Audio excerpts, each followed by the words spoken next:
En mayo de 1980, Fidel Castro abrió el paso marítimo, permitiendo trasladarse a 125.000 cubanos a Estados Unidos. Una quinta parte de estos tenían antecedentes criminales, y uno de ellos es el protagonista de esta historia, Tony Montana. Este hombre es interrogado por un grupo de oficiales al llegar al país, escena que no solo nos sirve como espectadores para tomar contexto sobre la situación actual, sino también para caracterizar indirecta y directamente al protagonista de esta obra. A pesar de estar rodeado por oficiales y en medio de un interrogatorio, el tipo se lo toma de una forma desenfadada. Responde tranquilo, canchereando a las autoridades, mintiendo sobre su pasado, etcétera, etcétera. Esta actitud de guacho confianzudo le va a traer consecuencias buenas y malas a lo largo de la película, pero el cómo fue mostrado en esta escena me parece un acierto muy importante, ya que nos muestra la forma de reaccionar que tiene el personaje principal en acontecimientos como un interrogatorio policial, pasando de hacer comentarios sarcásticamente sutiles a una actitud completamente agresiva, mostrando la temperamental forma de ser que tiene. Más adelante esto se va a profundizar, pero así de primeras, cuando lo estamos viendo, nos damos cuenta que la infancia que tuvo en el país de donde viene, tanto en términos educativos como de principios y valores, dejó mucho que desear. Solo basta con ver que con unos pocos meses estando en Estados Unidos, el tipo forma parte de un grupo de cubanos relegados que se instalan en una de las avenidas principales de la ciudad, siendo un ambiente bastante peligroso, hostil y lleno de disturbios y violencia. Propio, como observamos antes, de la falta de educación que tuvo toda esta gente al venir de ese país. Ya con la ciudadanía adquirida, Tony, junto a su amigo Manny, suben el primer escalón en la sociedad, pasando de ser criminales cubanos inmigrantes desamparados a trabajadores de un local de comida rápida de clase baja. La ruta que va a tomar la película queda cada vez más clara con el paso de los minutos. Ya en estos primeros 15 minutos se nos mostró el primer ascenso importante que tienen. De aquí en adelante solo resta ver cómo una actitud desenfadada, confrontativa y temperamental se desenvuelve en un entorno lleno de caos, lleno de disturbio, de corrupción, de drogas, de vandalismo, de mafias. Dije que esta actitud que tiene el protagonista le va a traer consecuencias buenas y malas. Bueno, esta es una de las consecuencias positivas que le trae el ser de esta forma. Le cae bien a Manny, que va a ser su mano derecha durante toda la obra. También le cae bien a Sosa y Frank, quienes más adelante van a ser partícipes de este ascenso. El hecho de hacer cualquier cosa que le ordene su superior sin remordimiento alguno y hasta canchereando la situación por esta actitud confianzuda que tiene, es algo que rápidamente lo hace incrustarse en el mundo criminal de buena forma. Los capos al principio lo ven como un peón que pueden manejar a su merced, sin embargo nunca se terminan de dar cuenta de lo que nosotros como espectadores sí nos damos cuenta, porque la obra nos lo enseña directamente, de la ambición que tiene Tony Montana. A medida que va ascendiendo en la escala jerárquica no solo del mundo del crimen sino de la sociedad en sí, cuando empieza a vestirse mejor, a ir a mejores lugares, a salir de joda, a manejar mejores autos cada vez más seguido, a conocer a gente poderosa, a gente que le parece atractiva, como lo es la mujer de Frank, al ver que puede tener todo el poder adquisitivo que quiera si juega bien sus cartas y es capaz de poner al mundo a sus pies, como se puede ver más adelante en el montaje posiblemente más conocido de la película, y un largo etcétera. Toda esta falta de atención que tienen los superiores para con el propio Tony se siente muy natural, porque ellos están en el lugar al que Tony aspira a llegar. Tony tiene todo el hambre y la ambición del mundo por llegar a la cima, pero ellos ya están en la cima, no se preocupan tanto por los que están abajo. Directamente se relajan y disfrutan con su poder, algunos prestando más atención que otros y obviamente ejecutando sus actividades ilegales de formas distintas, como vendría a ser el caso de Frank y Sosa, perfiles distintos de mafiosos. Uno más modulado y metódico y el otro más directo. Esto se aprecia en la escena en la que termina asesinando a Omar, la mano derecha de Frank, cuando este y Tony van a Bolivia para negociar.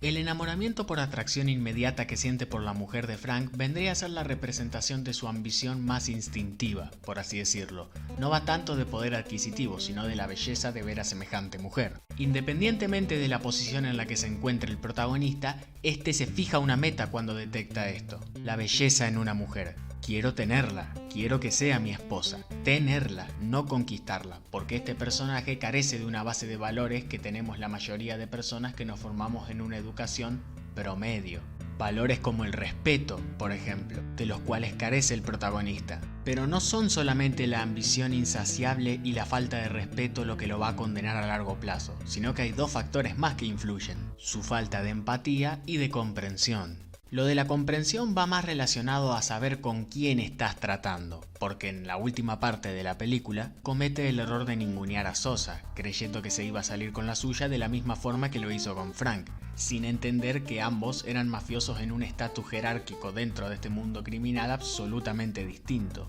Y eso es lo que le va a terminar costando la vida en el final de la obra. Y lo de la falta de empatía, si bien está relacionado a cualquier tipo de cosa que haga en la película, creo que está muchísimo más interiorizado en la subtrama que tiene este protagonista, su conflicto familiar. Es un contexto distinto en el que se desempeña en este caso. Ya no estamos en el mundo criminal, estamos en un mundo muchísimo más personal. La familia, su hermana y su madre. Acá ya empezamos a atar un par de cabos sobre la personalidad que tiene él mismo. Más que nada, sumamos datos a la información que tenemos sobre su infancia, sobre su crianza. Ante la ausencia de una figura paterna, es normal que este tipo de hombres salgan con la actitud que salgan, desarrollen el comportamiento que desarrollen, siendo temperamentales, quilomberos, irresponsables, desenfadadamente crueles, sin amabilidad, sin caballerosidad, intentando conseguir por la fuerza cualquier cosa que se fijen como objetivo sin importar a quienes lastimen en el camino y, por supuesto, la actitud de creerse que está bien lo que uno hace,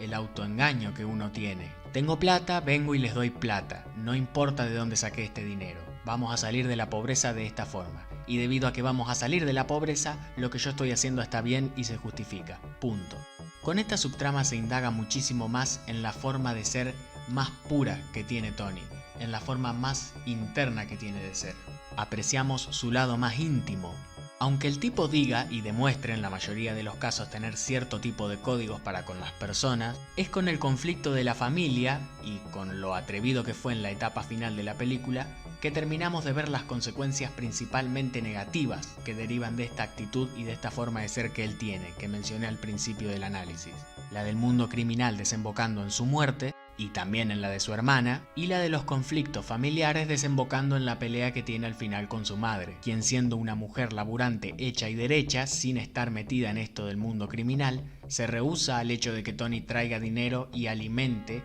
con más de esta ambición tóxica que tiene, a su hija. De querer lujos, de querer vestirse bien, de querer tener cualquier tipo de placer, sin pensar en las consecuencias, no solo para nosotros, sino en el daño que le generamos a los demás para llegar hasta ese punto. Y aunque su hermana al principio acepte este tipo de actitud que tiene su hermano, en contraposición a lo que quiere su madre para su bienestar y desarrollo, más adelante en la película lo termina pagando caro. En la discoteca porque se da cuenta, lamentablemente para ella presenciándolo en carne propia, de la falta de valores que tiene su hermano, entrometiéndose en su vida personal, sin respetar la libertad de decisiones con el afronte de sus respectivas consecuencias que ella está tomando, haciendo lo que para él es correcto, sin dejar que su propia hermana experimente esto y se forme a base de experiencias para ser una mejor persona o una persona más madura el día de mañana. Al ser alguien temperamental no tiene punto medio, es un extremo u otro, o es el hermano que te saca de la pobreza trayendo plata de dudosa procedencia,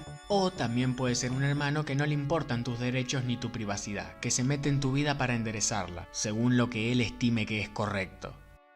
Pero los mensajes de esta película no están destinados a reflejarse al público únicamente en el protagonista, que transmite el mensaje principal de la obra, sí, las consecuencias de una ambición desmedida. Tenemos variedad en los mismos, tanto dentro del ámbito criminal como fuera del mismo. Dentro del ámbito criminal tenemos a Frank y Sosa, por ejemplo, perfiles distintos de mafiosos, uno más modulado y metódico, y el otro más desagradable, tajante y directo. La mujer de Frank vive en la droga y refleja un punto de vista de una persona adicta que precisamente se vale de esta adicción para escapar del hecho de tener que afrontar su situación, sus problemas. O Manny, quien es algo más consciente que Tony, pero por no medir bien las consecuencias de sus actos le termina costando la vida más adelante. Y saliéndonos del ámbito criminal está la familia de Tony, en donde la madre trata de inculcar dignidad en sus hijos mediante el esfuerzo y las recompensas del mismo, tanto económicas como personales, por el hecho de sentirse satisfecho tras la consecución de un objetivo mediante el trabajo duro. Pero su falta de autoridad, sumado a la ausencia del padre durante la crianza de los muchachos, de Tony y de su hermana, fracasó en sus enseñanzas. La hermana de Tony sigue al mismo sin importarle las advertencias de su madre ni la cruda realidad que observa en el mundo de afuera, en el mundo criminal. Es una mente que está obsesionada con tener tanto a tan poca edad que termina pecando de eso justamente, de no observar las consecuencias del mundo en el que se está metiendo poco a poco, acabando enloquecida y desestabilizada emocionalmente en el último tramo de la película, y siendo asesinada justamente en el mundo criminal en el que se fue metiendo poco a poco, pensando que todo era color de rosas, pensando que ahí solamente ganaba al tener mucho de entrada. Todos los personajes de esta película tienen el minutaje necesario para desarrollar bien su subtrama, para connotar distintos puntos de vista sobre la realidad que están representando, sobre la adicción a las drogas, sobre la importancia de la presencia de padre y madre en la crianza de los jóvenes, sobre las consecuencias de una mala formación base reflejada en etapas adolescentes y adultas, de lo podrido, traicionero y engañoso que puede llegar a ser el mundo criminal a pesar de que tengas mucho poder adquisitivo y de nombre, y por supuesto, las consecuencias de no medir bien tus actos y de no medir bien tu ambición. Yendo a un lado más técnico, propio de la realización de esta obra, el trabajo artístico realizado denota un carisma muy propio de la época en donde se basa esta obra. Los colores cálidos se utilizan para representar el calor de la época y el ambiente en el que se encuentran los personajes. Esto también se aprecia porque constantemente los vemos transpirando. La combinación de múltiples colores es una buena forma de representar el ambiente fiestero en el que de vez en cuando se para esta película. El blanco reminiscente a la elegancia que demuestra la clase alta y distintos tonos de rojo para representar la pasión. El color por un lado, pero también el trabajo de vestuario que se hizo es muy importante. Los cambios de vestuario son clave para diferenciar la clase social a la que pertenecen los personajes, siendo los clase baja gente que generalmente lleva ropa muy sudada, vieja y sucia, mientras que los clase media para arriba llevan trajes, sacos, autos, relojes. El diseño de sus casas también denota el ambiente en el que viven, el poder adquisitivo que tienen. Y no me quiero olvidar de las explosiones y los tiroteos que tiene esta obra, que están representados, realizados y ejecutados excelentemente. Scarface utiliza plano secuencia y acercamientos para acentuar las emociones. La escena del Zeppelin, del asesinato de Omar y la muerte de Tony son algunas de las mejores escenas desde cualquier punto de vista que pueda verlas que tiene esta película. Desde la realización, pasando por la actuación, el preparado de la escena y, por supuesto, el acompañamiento de la banda sonora, porque ese también es otro temita, muy bien trabajado en esta película. No solo por la correcta utilización de temas tensionantes y dramáticos para momentos de mucha carga emocional que tiene la película, los temas tristes que acompañan la muerte de Manny y Tony, enriqueciendo muchísimo más la narrativa de estas escenas y generando mayor impacto no solo en los personajes que están presentes en la misma, evidenciando todo lo que está ocurriendo, sino también al espectador que está observando esto. Temas que reflejan muy bien el ambiente fiestero como puede ser She's on Fire, o el clásico tema que representa a la perfección la ambición del protagonista, Push It to the Limit, un tema clásico en esta industria. Su alto ritmo dinámico, sumado a la pasión con la que cierra y combinándolo con un montaje en el que se aprecia la evolución del protagonista, la subida de poder que va teniendo poco a poco, son lo que ha consagrado a este tema como parte de esta película e insignia de la industria. Evidentemente no todo es perfecto, por ahí puede haber algún error de raccord, que afortunadamente si no se revisiona bien la película pasa desapercibido, y el guión tiene una parte bastante acelerada al final. Básicamente cuando las acciones de Tony contradicen a lo que los capos de la mafia querían, y eso desemboca la confrontación final, que va a dar punto y cierre a esta película y a la vida de su protagonista, con todos los bandidos y narcotraficantes entrando a la mansión para liquidarlo. El error argumental está en que Sosa es capaz de mandar a tantos narcotraficantes en apenas un par de horas a la mansión de Tony, sin tener los contactos en Estados Unidos para lograr esto, porque durante la película se nos deja claro que él particularmente no tiene tantos contactos en Estados Unidos, sino que son otros de sus socios los que pueden hacer contactos. Esto deja en evidencia el guión para mí, porque denota una aceleración en la cadena de sucesos que hace inverosímil de creer lo que estamos viendo. Esto no necesariamente se solucionaba con los mafiosos llegando 2 días más tarde a la mansión de Tony para asesinarlo. La película pudo haber mostrado en un par de tomas más cómo se las ingenia Sosa, por ejemplo, para convocar a los mafiosos de Estados Unidos, llamando a alguien que puede llamar a alguien que conoce a alguien que puede hacer que todos vayan a la mansión, ofreciéndoles dinero. Con un par de escenas así, que más o menos 30 o 40 mafiosos entrasen a la mansión de Tony el mismo día en el que éste traiciona a los socios de la mafia, hubiese sido creíble. Mansión que, dicho sea de paso, tiene otro aspecto inverosímil argumentalmente, que es solamente contar con la presencia de 3 guardias, cosa que facilita muchísimo el hecho de que al final el protagonista termine muriendo. Estos fallos argumentales son más graves de lo que parecen, porque precisamente están ubicados en el punto en el que se empieza a construir la etapa final de la película, el cierre de la misma. Acá es donde se empieza a armar el tiroteo en la mansión que va a terminar finalizando con la vida del protagonista, y por ende con su ascensión hacia el poder. Todas estas cuestiones argumentalmente inverosímiles facilitan, en el mal sentido de la palabra, la finalización de la obra, que, como repito, nada que un par de escenas más que pudiesen haber grabado o algunas correcciones que se hubiesen hecho en el guión hubiesen bastado para darle la solidez a este argumento en su etapa final. También otra cosa con la que no termino de estar de acuerdo es con el inicio de esta película, o básicamente con el montaje que tiene la misma al empezar. Básicamente porque mezcla pantallas extradiegéticas con escenas diegéticas. Yo te compro que la película comience al principio, por ejemplo, con parte de los créditos de las figuras principales dentro de la realización de la obra, que después salte al texto introductorio donde está explicando la situación de Cuba y Estados Unidos, y que después arranque con la película. Acá tenés la etapa extradiegética por un lado y la diegética por otro, pero la película opta por mezclar ambas. Yo soy partidario de que depende el tipo de obra, tiene que ser lo más orgánica posible, audiovisualmente.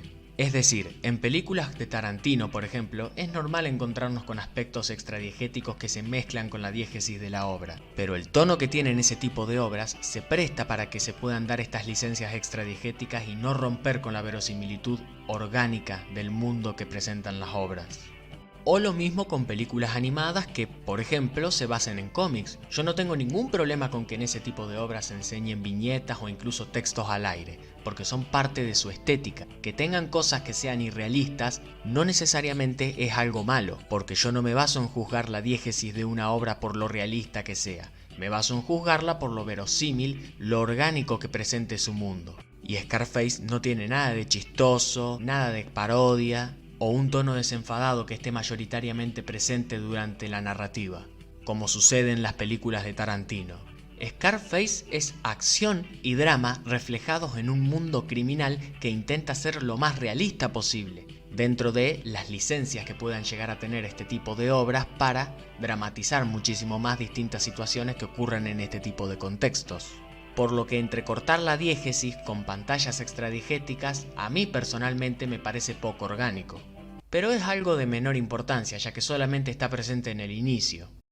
Scarface es una excelente película, una obra con un trabajo sonoro más que memorable, logrando una representación auditiva digna de la época en la que se ambienta, un trabajo a la altura de una película de primera línea en Hollywood, con atención al detalle en áreas como el vestuario, el color, el uso de la cámara, la ambientación, la construcción de escenas, pasando por unas actuaciones que dotan de mucho carisma a cada personaje que esta obra presenta, y un guión que, a pesar de acelerarse en su etapa final, pecando de cometer algunas acciones inverosímiles, transmite varios mensajes de profunda reflexión sobre nuestras ambiciones, sobre nuestra formación como personas, sobre la importancia de saber interpretar el contexto en el que nos desempeñamos, y logrando con creces representar el mensaje principal.